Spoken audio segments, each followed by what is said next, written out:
start by just talking about my friend, attorney Kenneth Jackson, and the experience that we had during our friendship. He got sick from the AIDS disease in 1986, going into 1987. He was an operatic baritone, an attorney, Swarthmore College and Howard University School of Law. We were both working at a law firm, and I found him to be warm, brilliant, hilarious, and so full of life. I enjoyed our friendship immensely, and one day he called me and said, "Why don't we go to brunch?" And that was our pattern. We would go out to parties, dinners, concerts, museums, galleries, everything. But on this day, I met him and we went for brunch. And after a mimosa, maybe two mimosas, he said, "I have something I have to tell you. I have AIDS." And the world stopped for a moment. And I think he had selected a public place so that I wouldn't cry or scream or have a fit. I'm not sure that my face really registered any emotion at all, but I knew that whatever happened with him, I was going to stick to him like glue. And so we went through the process. It was 1987, and in Washington, D.C., that was a year when the cicadas were coming up out of the ground. And even though they're clumsy and big and noisy, somehow the cicada song always reminds me of that time of deep personal communion, but also the loss and the sadness and the grief.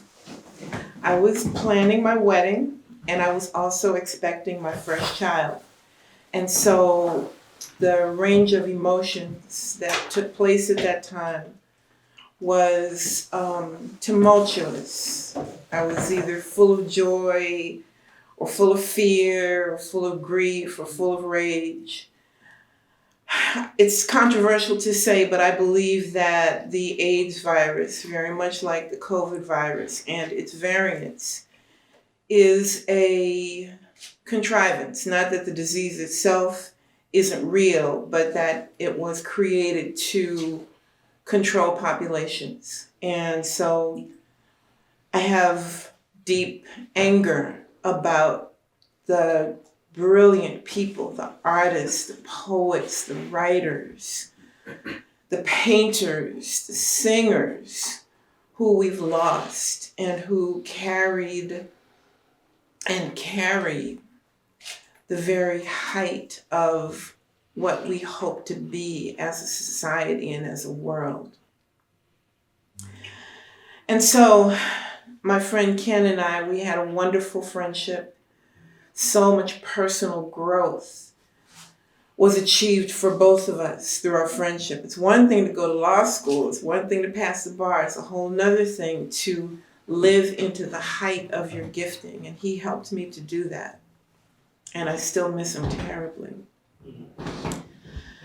So in reflecting on the life that he lived, reflecting on our friendship, and the pain and the death and the dying and the loss, it's like nothing I ever experienced before, because I saw him go from singing to being unresponsive.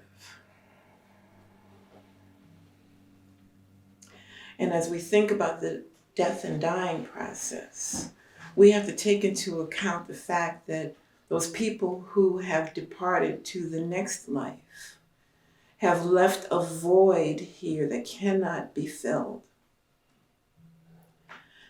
And the void doesn't just affect us personally, it also affects the people that they would have been in communion with had they lived.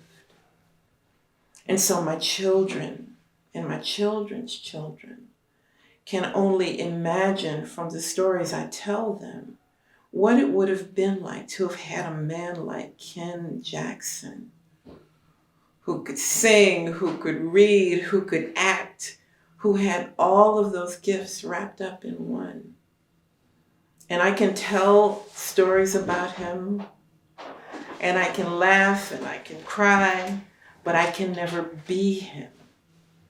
And so our societies all over the world are so much poorer because they're gone. And so I have a friend here with me, and she wants to talk about Ken, or what she imagines Ken to have been. Would you like to meet her? Yeah. Yes. Yeah. Well, Gina. Yes, Mom. Baby, why are you here? I didn't know you were coming. I'm here. Well, I'm happy that you're here, okay? You want to talk about Uncle Ken? Yes.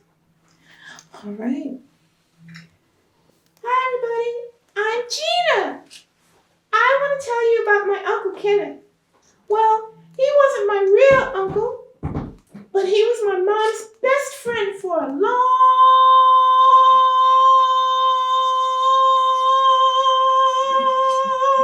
time.